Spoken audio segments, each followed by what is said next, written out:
This is Revathi.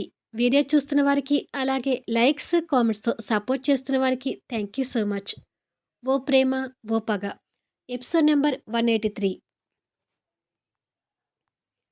వినోద్‌ని చూడగానే అప్పటి వరకు పడ్డ టెన్షన్‌కి చరిత కాస్త రిలాక్స్ అవుతుంటే, "ఎవ్వడ్రా నువ్వు?" అంటూ ఈ నలుగురు వెళ్ళి వినోద్ మీదకి విరుచుకుపడతారు. వినోద్ ఆ నలుగురిని ఎదుర్కోవటానికి ప్రయత్నిస్తూ, "ఆడపిల్ల ఒంటరిగా కనిపిస్తే చాలు వెంట పడటమేనారా?" అంటూ వాళ్ళని కొడుతుంటాడు. కానీ వాళ్ళు అంతకన్నా బలంగా ఉండేసరికి, "మా దారికి అడ్డు వచ్చినందుకు ఇవాళ మా చేతిలో అయిపోయావు" అంటూ వాళ్ళు కూడా బలంగానే వినోద్‌తో ఫైట్ చేస్తుంటారు. ఆ ఫైట్‌ని చూసి వినోద్‌కి ఏమన్నా అవుతుందేమోనని చరిత కంగారు పడుతుంటే, స్నిగ్ధ వినోద్ కోసం అక్కడికొచ్చి, అక్కడ అందరిని చూసి సీన్ మొత్తం అర్థం చేసుకొని, ఓహో! ఈ నలుగురు రౌడీల నుంచి ఆ హీరోయిన్ కాపాడుకోవటానికి ఈ హీరో ఫైట్ చేస్తున్నాడన్నమాట. ఇలాంటి ఫైట్స్ మన సినిమాలోనే కానీ రియల్‌గా చూడలేదు. ఇప్పుడు చూసి ఎంజాయ్ చేద్దాంలే అని అనుకుంటూ ఓ పక్కగా ఉండి వాళ్ళ ఫైట్‌ని చూస్తుంటుంది. ఆగండ్రా వెధవల్లారా! అంటూ చరిత కూడా వినోద్‌కి సహాయంగా వెళ్లి ఎదుర్కొంటుంది. కానీ స్నిగ్ధ మాత్రం అదంతా ఎంజాయ్‌గా చూస్తుంటుంది. వినోద్ అతనికి చేతనేంత వరకు వాళ్ళని ఎదుర్కోవటానికి ప్రయత్నిస్తుంటాడు కానీ, ఆ ఎదుర్కొన్న ప్రయత్నంలో వినోద్‌కి కూడా దెబ్బలు తగులుతుంటాయి. అది చూసి చరిత కంగారు పడుతూ, అందులో ఒకడిని వాడి వీపు మీద కొడుతుంటుంది. కానీ వాడికి తన దెబ్బ ఒక ఈగ కుట్టినంత నిర్లక్ష్యంగా అయ్యి, వెనక్కి తిరిగి "నన్నే కొడతావా?" అంటూ తన్ని దగ్గరికి లాక్కొని తనకి ముద్దు పెట్టాలని చూస్తుంటాడు. వావ్! క్యా సీన్ హై! అంటూ ఆ దృశ్యాన్ని స్నిగ్ధ నవ్వుతూ చూస్తుంటే, వదలరా! అంటూ చరిత వాణ్ణి ముద్దు పెట్టనివ్వకుండా ఎదుర్కొంటూ ఉంటుంది. మిగతా ముగ్గురు మీద ఫైట్ చేస్తున్న వినోద్ అది చూసి కంగారు పడుతూ వాడి పక్కగా వచ్చి వాణ్ణి బలంగా తంతాడు. దాంతో వాడు వెళ్ళి ఆమడ దూరంలో పడతాడు. కింద పడ్డవాడు వినోద్ మీద కోపం తెచ్చుకుంటూ, "రేయ్! వాణ్ణి అస్సలు బతకనివ్వొద్దు. వాణ్ణి చంపేయండ్రా" అంటూ మిగతా ముగ్గురిని రెచ్చగొడతాడు. "ఇవాళ వీడు మన చేతిలో అయిపోయాడులేరా" అంటూ మిగతా ముగ్గురు ఒకేసారి వినోద్ మీదకి వచ్చేస్తారు. వినోద్ ఆ ముగ్గురిని తెలివిగా ఎదుర్కొంటూ ఉన్నా, వాళ్ళలో ఒకడు వినోద్‌ని కొడితే, ఆ ఫోర్స్‌కి వినోద్ కాస్త దూరంలో వెళ్ళి, అక్కడికి వస్తున్న ఒక వ్యక్తి మీద పడి కింద పడబోతుంటాడు. వెంటనే ఆ వ్యక్తి వినోద్ మీద చెయ్యి వేసి కింద పడకుండా పట్టుకుంటాడు. అతనే సామ్రాట్. వినోద్ ఆశ్చర్యంగా సామ్రాట్ రాకని చూసేసరికి, సామ్రాట్ తమ్ముణ్ణి దగ్గరకు తీసుకొని, నిప్పులు కక్కుతున్న కళ్ళతో తమ్ముణ్ణి కొట్టిన ఆ రౌడీలని చూస్తుంటాడు. సామ్రాట్ పక్కనే అరుణ్ కూడా నిలబడి ఆ రౌడీలని కోపంగా చూస్తుంటాడు. ఫైటింగ్ మధ్యలో వాళ్ళిద్దరూ రావడం స్నిగ్ధ ఆశ్చర్యంగా చూస్తుంటే, వాళ్ళ ఇద్దరు వచ్చినందుకు చరిత కాస్త సంతోషపడుతూ ఉంటుంది. "అన్నయ్య, వాళ్ళు చరితని" అంటూ వినోద్ చెప్పబోతుండగా, అప్పటికే విషయం అర్థం చేసుకున్న సామ్రాట్ వినోద్‌ని అరుణ్‌కి అప్పచెప్పి, పులిలా ఆ నలుగురి మీదకి వెళ్ళి చితక్కొడుతుంటాడు. ఇప్పటి వరకు ఆ నలుగురు వినోద్‌ని గాయపరిచినా, ఇప్పుడు ఈ నలుగురు సామ్రాట్ ఒంటి మీద ఒక చిన్న దెబ్బ కూడా వేయలేకపోతుంటారు. పైగా ఒక ఆడపిల్ల మీద చెడుగా ప్రవర్తించిన ఆ నలుగురి మీద ఆవేశంలో ఉన్న సామ్రాట్ వాళ్ళని చావగొడుతుంటాడు. వావ్! హీరో అంటే హీరోనే అని అనుకుంటుంది స్నిగ్ధ సామ్రాట్ చేసే ఫైటింగ్ చూసి.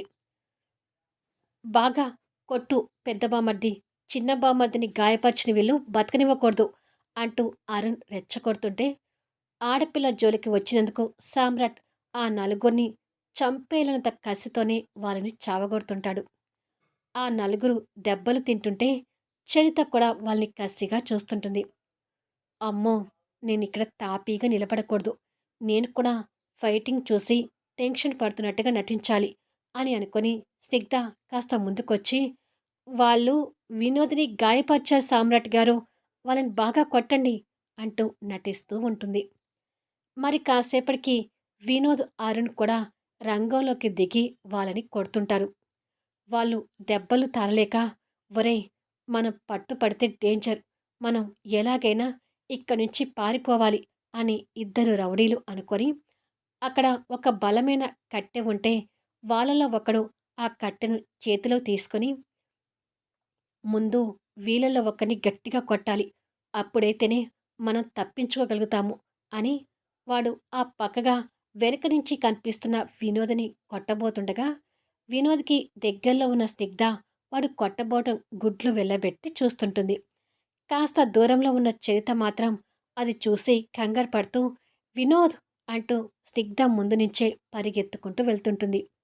ఆ నలుగురిలో ఒక్కడిని కొడుతున్న వినోద్ తన వెనక దెబ్బ పడబోతుందని గమనించుకొని పరిస్థితుల్లో లేడు. వినోద్ అని చరిత అన్నగానే సామ్రాట్, అరుణ్ కూడా వినోద్ ఉన్న వైపు చూస్తుండగా, రౌడీ వినోద్‌ని కొట్టే దెబ్బకి చరిత అడ్డు వెళ్తుంది. దాంతో ఆ దెబ్బ చరిత నుదిటికి తగులుతుంది. అది చూసి వినోద్ కంగారు పడుతూ, "చరిత" అంటూ తనని పట్టుకొని చూసేసరికి తన నుదిటికి దెబ్బ తగిలి రక్తం కారుతుంది. ఆ దెబ్బకి చరితకి కళ్ళు తిరుగుతుంటే వినోద్ తనని పట్టుకొని కూలబడి తనని ఒడిలోకి తీసుకున్నాడు. చరిత గాయపడగానే సామ్రాట్, వినోద్ ఆ రౌడీల గురించి పట్టించుకోకుండా చరిత అంటూ తన దగ్గరికి పరిగెత్తుకుంటూ వచ్చారు. రాకపోతే బాగోదు అన్నట్టుగా వాళ్ళతో పాటు స్నిగ్ధ కూడా అక్కడికొచ్చి, "అయ్యో! చరితకు దెబ్బ తగిలిందే" అంటూ కంగారు నటిస్తుంటుంది. అదే అవకాశంగా తీసుకొని ఆ నలుగురు రౌడీలు పారిపోబోతుంటే, వారిని పట్టుకోలేకపోతున్నామనే అసహనం సామ్రాట్, అరుణ్, వినోద్, చరితలో కలుగుతుంది. వినోద్ ఒడిలో ఉన్న చరిత పారిపోతున్న ఆ రౌడీలను చూస్తూ, "నాకేమీ కాదు సామ్రాట్ గారు. మీరు వెళ్లి వాళ్ళని పట్టుకోండి" అని అంటుంది. "అవునన్నయ్య. చరిత రక్తం కళ్ళ చూసిన వాళ్ళను వదిలిపెట్టొద్దు" అని వినోద్ కూడా కసిగా అంటుంటే, వారిని పట్టుకోటానికి సామ్రాట్ పరిగెత్తుతుంటాడు. అప్పటికే వాళ్ళు చాలా దూరం పరిగెత్తేసరికి, ఇక వాళ్ళని పట్టుకోలేము అనే పరిస్థితికి వస్తుండగా, ఒకప్పుడు జర్నలిస్ట్ వేషధారణలో కనిపించిన శక్తి, ఇప్పుడు కూడా అలా పాయింట్, జాకెట్, సూట్ ధరించి కనిపిస్తూ, మెరుపులా బుల్లెట్ మీద గాలిలో దూసుకొని వచ్చి, ఆ నలుగురు రౌడీల్ని ఢీకొట్టింది. శక్తి అలా రావటం, ఆ రౌడీల్ని ఢీకొట్టడం అందరూ షాకింగ్‌లా చూస్తుంటే, స్నిగ్ధ నోరు వెళ్ళబెడుతూ కొయ్యబారిపోయింది. క్షణంలో తన బైక్‌తో నలుగురిని ఢీకొట్టి, తర్వాత ఓ స్టైల్‌లో బైక్ మీద దిగి, ఆ నలుగురిని ఒక ఆట ఆడుకుంటూ చితక్కొడుతుంటుంది. శక్తి వాళ్ళని కొడుతుంటే, నలుగురికి నరకం అంటే ఏంటో కనిపిస్తుంటుంది. ముందు శక్తిని రాకని చూసి షాకయిన అందరూ, తర్వాత శక్తి ఫైటింగ్ చూసి సంతోషపడుతుంటారు. ఇక సామ్రాట్ మొహంలో నవ్వు తొలగిపోవడం లేదు. దేవుడా! అసలు తను ఆడదేనా? నేనేదో ఎంజాయ్‌మెంట్‌తో ఈ ఫైటింగ్ చూద్దామని అనుకుంటే, ఈ ఫైటింగ్ సీన్ ఏంటి? ఎక్కడికో వెళ్తుంది అని అనుకుంటుంది స్నిగ్ధ. వినోద్ ఒడిలో పడుకొని ఉన్న చరిత, వినోద్, అరుణ్, శక్తి ఫైటింగ్‌ని సంతోషం, ఆశ్చర్యంతో చూస్తుంటారు. శక్తి ఒక రౌడీని చితక్కొడుతూ ఉంటే, వాడి జేబులో నుంచి ఫోన్ కింద పడుతుంది. కింద పడిన ఫోన్ ఆటోమేటిక్‌గా ఓపెన్ అయ్యి, కిడ్నాప్ అయిన టీవీలో కనిపించిన అమ్మాయిల ఫోటోలు వాడి ఫోన్‌లో శక్తికి కనిపిస్తూ ఉంటాయి. సామ్రాట్ ఇంతకు ముందు వాళ్ళని పట్టుకోవడం కోసం పరిగెత్తుకుంటూ వచ్చేసరికి, అందరికన్నా సామ్రాట్ కాస్త ముందుకు ఉండేసరికి, శక్తితో పాటు సామ్రాట్ కూడా ఆ ఫోన్‌లో ఆ ఫోటోలు చూస్తాడు. శక్తి ఆ ఫోటోల్ని టీవీలో చూడటం గుర్తుపట్టి, రాస్కెల్స్! ఆ అమ్మాయిల్ని కిడ్నాప్ చేసేది ఈ గ్యాంగేనన్నమాట అని అనుకొని, వాళ్ళ ఎముకలు, కీళ్ళు ఎక్కడికక్కడ విరిగేటట్టుగా దంచుతుంటుంది. ఆ కిడ్నాపర్లు వీళ్ళే అని తెలిసేసరికి సామ్రాట్ కళ్ళు ఎర్రగా మారిపోతూ పోలీస్ స్టేషన్ ముందు తల్లిదండ్రులు ధర్నా చేయటం గుర్తు తెచ్చుకుంటాడు. ఆ ఫైటింగ్ చూస్తున్న స్నిగ్ధకి వర్షం కురిసి చలిగాలి వాతావరణంలో కూడా తనకు చెమటలు పడుతుంటాయి. చరిత వినోద్‌ని కోపంగా చూస్తూనే కాస్త లేచి వినోద్ జేబులో నుంచి ఫాస్ట్‌గా ఫోన్ తీసుకుంటుంది. తను ఎందుకు ఫోన్ తీసుకుందో అర్థం కాక వినోద్ ప్రశ్నార్థకంగా చూస్తుంటే చరిత ఫోన్ ఆన్ చేసి శక్తి అలా రౌడీలతో ఫైటింగ్ చేయటం వీడియో తీస్తుంటుంది. శక్తి చేస్తున్న ఫైటింగ్ చూసి అరుణ్, సామ్రాట్ దగ్గరికి కూడా వెళ్లకుండా బొమ్మలా నిలబడిపోతారు. ఓ దగ్గర శక్తి వాళ్ళకి లొంగిపోతూ దెబ్బతినే పరిస్థితికి వస్తుంటే, అయ్యో శక్తి అంటూ అరుణ్ ముందుకు వెళ్ళబోతుంటే, ఆగు బావా అంటూ సామ్రాట్ అరుణ్ చెయ్యి పట్టి ఆపి, వద్దు బావా నువ్వెళ్ళకు. శక్తి జర్నలిస్ట్. తను ఒంటరిగానే ఆ రౌడీల్ని ఎదుర్కోవాలి అంటూ ఆపి చరిత ఆ ఫైటింగ్‌ని వీడియో తీయటం కూడా చూస్తాడు. భార్య ప్రమాద పరిస్థితిలో ఉన్నా వెళ్ళొద్దని ఆపుతున్నాడంటే ఏదో కారణం ఉండే ఉంటుంది అని అనుకొని ఇక అరుణ్ కూడా వెళ్ళకుండా ఉండిపోతాడు. ఏదో ఎంజాయ్‌గా ఫైటింగ్ చూద్దామనుకున్న స్నిగ్ధకి ఇప్పుడు జరుగుతున్నది చూస్తుంటే తెలియకుండానే తన మనసులో ఏదో భయం పట్టుకొని గుటకలు మింగుతుంటుంది. ఓ 2 క్షణాలు కాస్త తగ్గిన శక్తి మళ్ళీ బలంగా పుంజుకుంటూ ఆ నలుగురిని కొడుతుంటుంది. సామ్రాట్ భార్య ఫైటింగ్ చూస్తూనే డీఎస్పీకి ఫోన్ చేస్తాడు. ఆ కిడ్నాపర్ల కేసు గురించి ఎదురుగా కూర్చున్న హోమ్ మినిస్టర్తో తిట్లు తింటూ తల పట్టుకొని కూర్చున్న డీఎస్పీ సామ్రాట్ నుంచి వస్తున్న కాల్ చూసి హోమ్ మినిస్టర్ ముందు మాట్లాడలేక కాల్ కట్ చేస్తాడు. ఇప్పటికే రాష్ట్రంలో 23 మంది అమ్మాయిలు కిడ్నాప్ అయ్యారు. కిడ్నాప్‌కు గురైన ఆడపిల్లల పరిస్థితి ఏంటో తెలియక నేను నా పదవి నుంచి తొలగే పరిస్థితి వస్తుంది తెలుసా? సీఎం నుంచి నాకు అక్షింతలు పడుతున్నాయి. ప్రభుత్వానికి కూడా చుక్కెదురవుతుంది. కేంద్రం కూడా ఈ విషయంలో సీరియస్ అవుతుంది. అందుకే నీ దగ్గరకొచ్చి కూర్చున్నాను అంటూ హోమ్ మినిస్టర్ డీఎస్పీని తిడుతుంటాడు. నిద్రాహారాలు కూడా మాని మా ప్రయత్నం మేము చేస్తూనే ఉన్నాం సార్ అని డీఎస్పీ చెప్తుంటాడు. ఫోన్ కట్ చేశాడేంటి అని సామ్రాట్ అనుకొని ఈసారి ల్యాండ్‌కి చేస్తుంటాడు.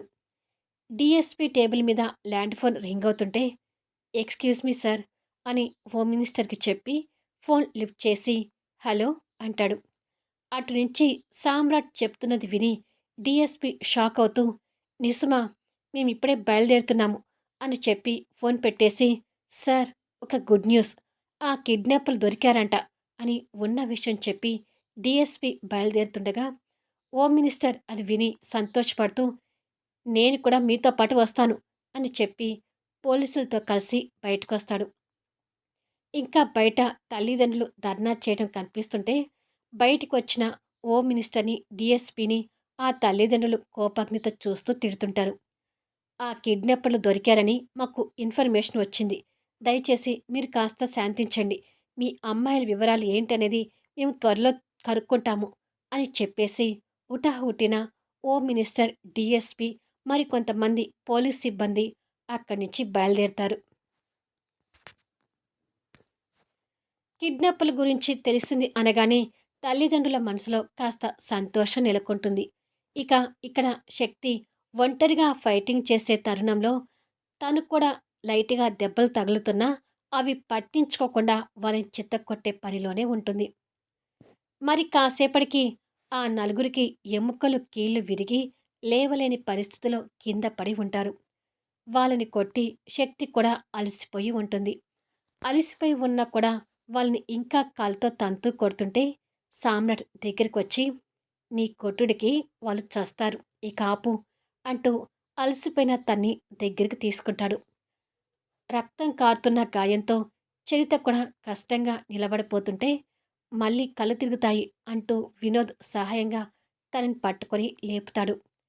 మరి కొన్ని క్షణాల్లో హోమ్ మినిస్టర్ వాహనం పోలీస్ కాన్వాయ్‌తో పాటు అక్కడికి మీడియా కూడా కదిలి చేరుకుంటుంది.